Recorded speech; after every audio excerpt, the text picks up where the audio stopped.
Well, hello guys. How are you doing? Man, I cannot believe we've actually come to the end of Life Root for this semester. And so I kind of like a bittersweet moment.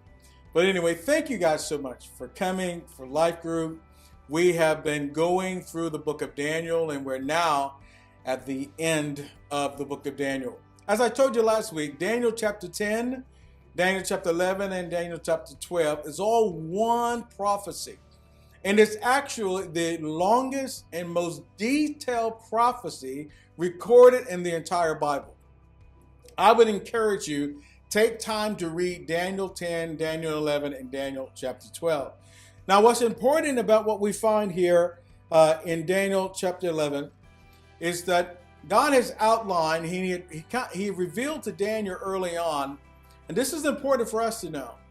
There's only going to be 4 kingdoms on earth before the final kingdom comes, which will be the kingdom set up by Jesus Christ.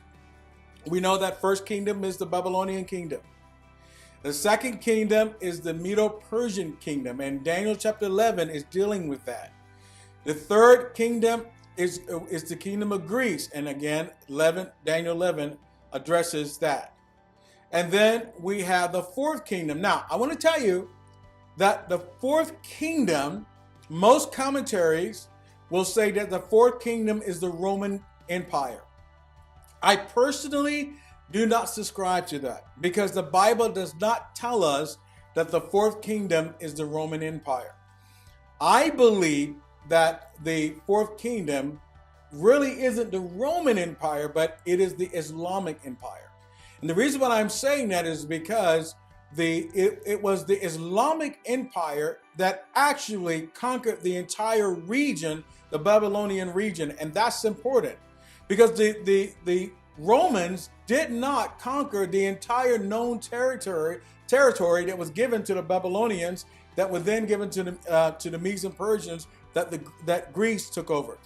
The Romans never conquered that entire area, but the Islamic Caliphate, they did. And so personally, this is my personal belief, is that the reason why the Bible did not name that fourth kingdom is because that fourth kingdom really is the Islamic kingdom and not the Roman kingdom, which everybody else believes. But be that as it may, as you read through Daniel chapter 11, you're going to come across something that is really interesting. The main takeaway from Daniel 11 and Daniel chapter 12 is what's found in Daniel verse 11:32. It talks about the abomination of desolation. Now, I spoke about that a little bit last week, but the main takeaway for Daniel 10, 11, and 12 is the abomination of desolation. The abomination of desolation, that term is only spoken in the Old Testament by Daniel. It was only given to Daniel. You find it in Daniel 9:27. You find it in Daniel 11:31, 32. And you're going to find it again in Daniel 12:11. 3 times Daniel talks about this abomination of desolation. And in Daniel chapter 11, we actually see who I'm trying to say it in this way so that you can understand. Antiochus Epiphanes is actually a type of the Antichrist. And so when Daniel chapter 11 is about the Antiochus Epiphanes, but it's not totally about him. He did not fulfill everything that Daniel chapter 11 talks about. And so what we're going to see is that he was only a foreshadow of the Antichrist who will fulfill everything that is prophesied in Daniel chapter 11. What is the abomination of desolation? Very simple. Jesus told us in Matthew chapter 24, he said, at verse 15, he said, then you will, when you see the abomination of desolation spoken of through the prophet Daniel. So let the reader understand. Jesus pointed to the book of Daniel, and he talked about the abomination of desolation. Why is that important? Because it will be the signal to the church that we have entered into that 3.5-year period of the 7-year tribulation, which is the final 7th week of Daniel, okay, that we talked about a couple of weeks ago. The abomination of desolation is a huge sign to the global church. It will say to the church, we are now in that 3.5 year period. And what will happen is that the Antichrist will make a treaty with Israel, with the Jews, but in the middle, he will break that treaty. And you'll see it again here in Daniel 11:31 and 32, Daniel 12:11. He's going to break that treaty right in the middle. That's the global sign.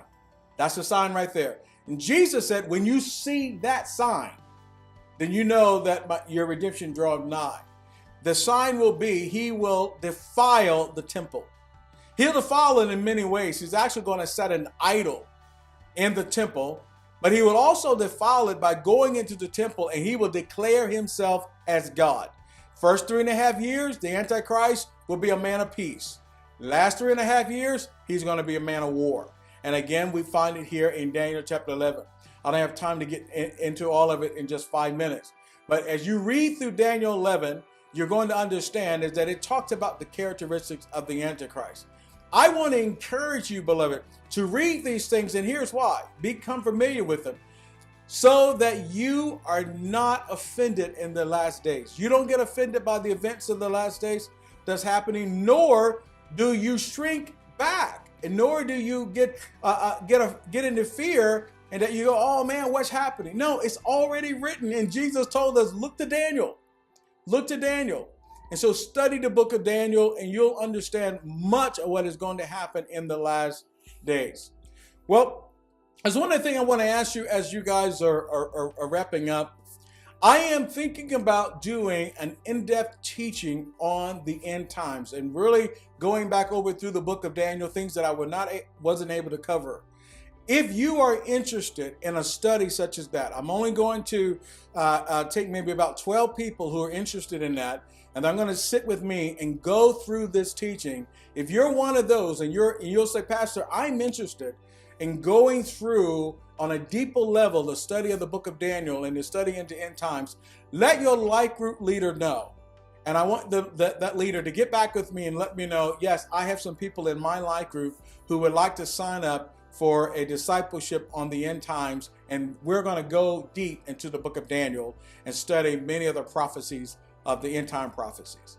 Well, guys, God bless you. I love you guys. I cannot wait for the next semester when we get to come together and have life group again. Hey, may the Lord be with you. May the Lord bless you. May he even cause his face to shine upon you and give you peace. I love you guys. God bless you. Have a great life group.